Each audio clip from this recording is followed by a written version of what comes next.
একটি ছোট্ট গ্রাম ছিল যেখানে রমেশ নামে একজন কৃষক তার একমাত্র মেয়ে মাধবীকে নিয়ে বাস করত।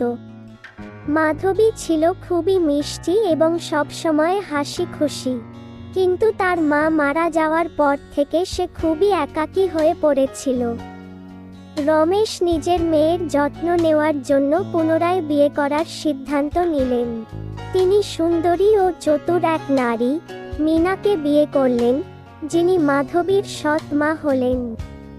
প্রথম দিকে মাধবী মনে করেছিল তার নতুন মা তাকে ভালোবাসবেন এবং তার যত্ন নেবেন, কিন্তু কিছুদিন পরেই তার ধারণা ভুল প্রমাণিত হলো। মীনা ছিল খুবই কঠোর এবং নিষ্ঠুর। তিনি মাধবীকে অকারণে শাস্তি দিতেন, তাকে সারাদিন বাড়ির কাজ করাতেন এবং ঠিকমতো খাবারও দিতেন না।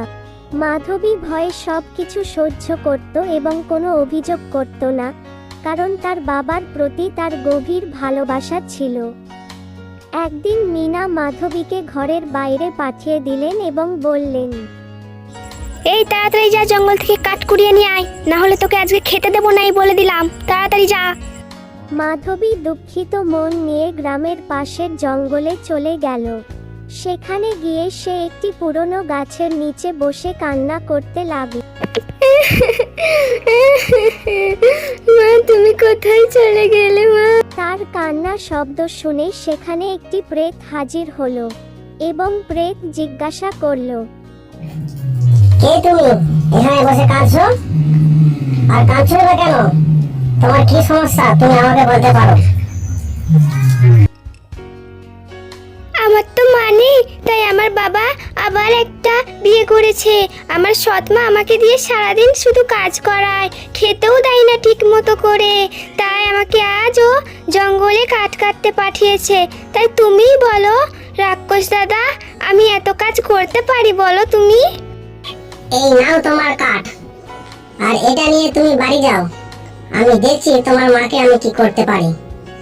আজ থেকে কথা দিচ্ছি যে তোমার মা তোমাকে আর কোনোদিন বিরক্ত করবে না।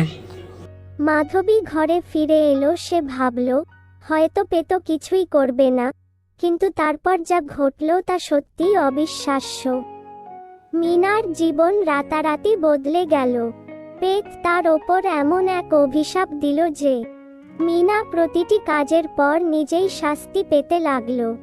যদি সে মাধবীর ওপর চিৎকার করত, তাহলে নিজেই অসুস্থ হয়ে পড়ত।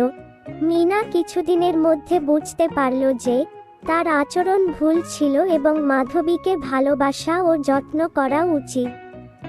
সে মাধবীর কাছে ক্ষমা চাইল এবং প্রতিজ্ঞা করল সে আর কখনোই মাধবীকে কষ্ট দেবে না।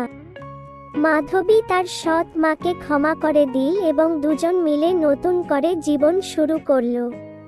পেতো তাদের সুখ দেখে খুশি হলো এবং চিরতরে তাদের জীবন থেকে বিদায় নিল। এরপর থেকে মীনা সত্যিই ভালো মা হয়ে উঠল এবং মাধবীকে নিজের সন্তানের মতোই ভালোবাসতে শুরু করল। নীতি কথা, ভালোবাসা এবং ক্ষমা দিয়ে মানুষের হৃদয় পরিবর্তন করা সম্ভব। অন্যকে কষ্ট দিলে শেষ পর্যন্ত সেই কষ্টই নিজেকে ভোগ করতে হয়।